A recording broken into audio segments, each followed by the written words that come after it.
Well, in Alberta this morning, an Edmonton teacher fears he's going to lose his job. Why? Well, he gave students who didn't do their assignments grades of 0. Well, apparently that goes against Edmonton School Board policy. So let's get live to Andrea Spoding in Calgary. Good morning, Andrea.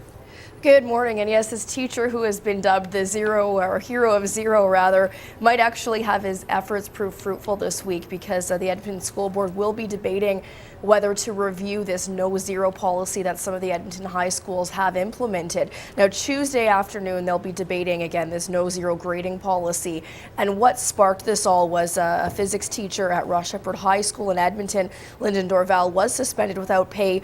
Now, the way it works at that school and some of the other schools in the city, not all of them have decided to implement this no-zero policy, but some of them have.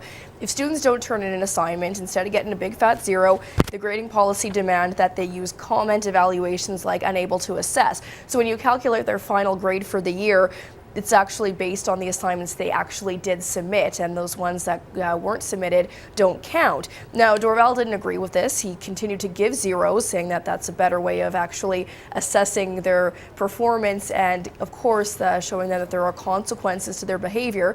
He was suspended for disobeying that policy. Now, he says that the rules are ineffective. He continued to fight this, knowing that, yes, he could lose his job.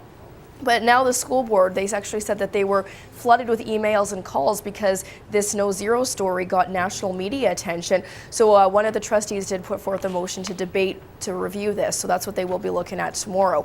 Now, this trustee says that they want to make sure that there's consistency because, again, not every high school in Edmonton has a no-zero policy. And he also wants to make sure that students are held to high standards.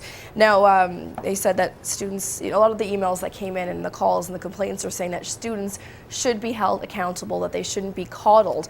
Now, this trustee is saying that they don't want students to get zeros. They want students to all get straight A's. Not that that will happen, but that's their goal. And he says part of the problem is grades aren't a motivator for all students. And if you aren't going to get a 0, well, perhaps you're not going to worry about it too much. Now, what Dorval is saying is that there's very little research done to support this no-zero policy. And if you look at the standardized provincial test scores around the province, the schools with no-zero policies aren't faring well at all, he says.